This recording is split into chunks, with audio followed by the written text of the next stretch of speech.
চিকুট story. নমস্কার, চিকুট স্টোরিতে আপনাদের সবাইকে স্বাগত জানাই। তো আজ আমি বলতে চলেছি নিশির ডাক। তো এখন আমি শুরু করছি নিশির ডাক। রাতে বাজে এখন 3টা। মেলা থেকে ফেরার সময় বন্ধুরা অনেক আগেই যেতে বলেছিল আমাকে ওদের সাথে, কিন্তু কিছু কেনাকাটা থাকায় আমার ফিরতে লেট হয়ে যায়। তো রাস্তায় একা, গা ছমছমে, কেউ ছিল না পুরো রাস্তাতে। তো কিছুটা এগিয়ে দেখলাম একটা ছোট্ট ছেলে রাস্তা দিয়ে যাচ্ছে। তো বললাম, বাবা যাস কোথায়? ছেলেটা অদ্ভুত আমার দিকে তাকালো, কিছু বলল না, আবার চলতে লাগলো। তো ভাবলাম আরেকবার ডাকবো। ভাবলাম ছোট্ট ছেলে, তো ডাকি। তো যেই আরেকবার ডাকলাম, ছেলেটা বলল, কাকু এই তো রাস্তা দিয়ে যাচ্ছি। তো ছেলেটার গলা আমার অদ্ভুত লাগলো। গলাটা একজন স্বাভাবিক মানুষের মতো মোটেও ছিল না। তো ভাবলাম কি করা যায়। তো কিছুক্ষণ ভাবার পর দেখলাম ছেলেটা বেশি দূর যেতে পারেনি, এই একটু 1 গজের মতো গিয়েছে। তো তারপর সাহস করে আরেকবার বললাম, বাবা তো সাথে কেউ আসেনি? তখন ছেলেটার চোখটা দেখি পুরোপুরি লাল, একদম সূর্য ওঠা আগের অবস্থার মতো।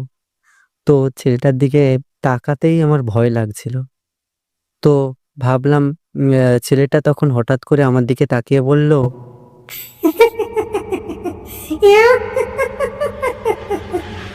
কেন রে, আমি কোথায় যাবো তার বিপদ কি তোকে দেখো? হঠাৎ ভাবলাম কি হলো, ছেলেটা এরকম করছে কেন? গলার সম্পূর্ণ ভয়েসটাই চেঞ্জ হয়ে গেল।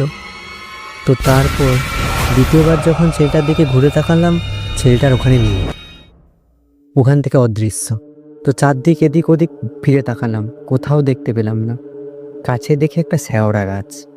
তো আমার তো পুরো পুরো ভয়ে একদম হাত পা কাঁপছিল। তো ঘুরে তাকাতেই শ্যাওড়া গাছে দেখি না পেতনি ঝুলছে।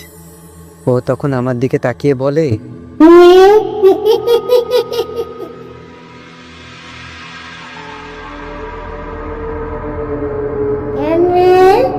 যে পথ দিয়ে তুই যাস এটা কি সেই পথ? যদি এ পথ দিয়ে তোকে দ্বিতীয়বার যেতে দেখি তো ঘাটটা তোর মোটকে দেব, তখন কিন্তু আর কোনো সুযোগ পাবি না। তো এইবারের মতো তোকে বলে দিচ্ছে যে এই পথ দিয়ে আর দ্বিতীয়বার যাস না। আর কে কোথায় গেল, কে কি করলো তার কৈফিয়ত কি তোকে দিতে হবে। একদম কোনো কথা না বলে চুপচাপ পেছনের বট গাছ দিয়ে চলে যা। দ্বিতীয়বার যদি এই দিকে তোকে দেখি তো তোকে প্রাণে মেরে ফেলবো। পেতনির ওই কথা শোনার পর আমি ওখান থেকে দৌড়ে চলে এলাম। এরপর কেটে গেল বেশ কয়েকদিন। হঠাৎ একদিন বন্ধুদের সাথে আবার ঘুরতে গিয়ে কেটে যায় অনেকটা রাত। আবার ফিরে আসার সময় হয়, কিন্তু ফিরে আসার সময় কোনো বাস ট্রাম কিছুই পাই না। তাই আমাকে ওই শ্যাওড়া গাছের নিচ দিয়েই আসতে হতো। তো ভাবলাম আবার আসবো ওই দিক দিয়ে। তখন মনে অতটা খেয়ালও ছিল না ওই রাতের কথা। তো আমি এলাম, আস্তে আস্তে ঠিক গাছের নিচে দেখলাম কেউ নেই। তো আমি হাঁটতে লাগলাম, দেখলাম পেছন দিকে কেউ যেন আমাকে ফলো করছে। তো আরেকবার পেছন ঘুরে তাকালাম, কেউ নেই। আরেকবার পেছন ঘুরে তাকালাম, কেউ নেই। কিছুটা হাঁটতে লাগলাম, দেখলাম কিছুটা দূরে গিয়ে কি যেন একটা ছুটে চলে গেল। খুঁজলাম অনেকবার, কিন্তু কাউকে দেখতে পেলাম না। ঠিক তখনই একটা অট্টহাসির শব্দ ভেসে উঠল।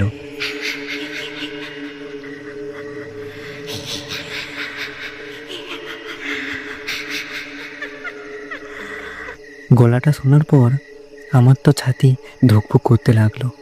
ভাবলাম আবার আবার সেই রাতের মতো কেউ চলে আসেনি তো। কিন্তু তখন প্রায় আমার অনেকটাই দেরি হয়ে যায়। পুরো রাস্তাঘাট এমনভাবে বদলে যেতে থাকে, আমি বুঝতেই পারি না যে এখন আমি কোথায় আছি। ঠিক তখন আমার সামনে একটা পেতনি এসে দাঁড়ালো। ও আমাকে বলে, কতবার বলেছিলাম তোকে এই পথ দিয়ে দ্বিতীয়বার যাস না। কেন এলি দ্বিতীয়বার এই পথ দিয়ে? এইবার আর তোকে আমি প্রাণে বাঁচতে দেব না, আর তোকে মেরেই ফেলবো আমি। পেতনির কথা শোনার পর ওকে আমার চোখের সামনে দেখার পর আমি তো আতো করতে লাগলাম। কোনো কথাই আর মুখ থেকে উচ্চারণ হচ্ছিল না। তারপর দেখলাম পেতনিটা অদৃশ্য হয়ে গেল। ও আবার ওই শ্যাওড়া গাছের ওপরে বসে থাকলো এবং আমার দিকে দেখতে লাগলো। আমি ওকে দেখে একদম ঘেমে গেছিলাম। তারপর ও আমার দিকে তাকালো আর বলল, যদি বাঁচতে চাস এখনই পালা মুখ পোড়া, এখনই পালা।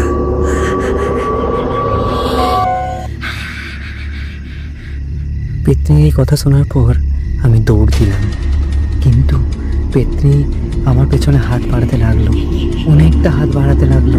ও প্রায় আমার গলার কাছে ওর হাত নিয়ে চলে এলো। তখন আমি ভয়ে ভয়ে চিৎকার করে উঠলাম, না। ঠিক তখনই আমি নিজেকে বিছানায় খুঁজে পাই। আমার ঘুম ভেঙে যায়। আমি বুঝতে পারি যেটা স্বপ্ন ছিল, বাস্তব নয়। তো আজ আপনারা শুনলেন নিশির ডাক। খুব তাড়াতাড়ি ফিরছি নতুন কোনো গল্প নিয়ে।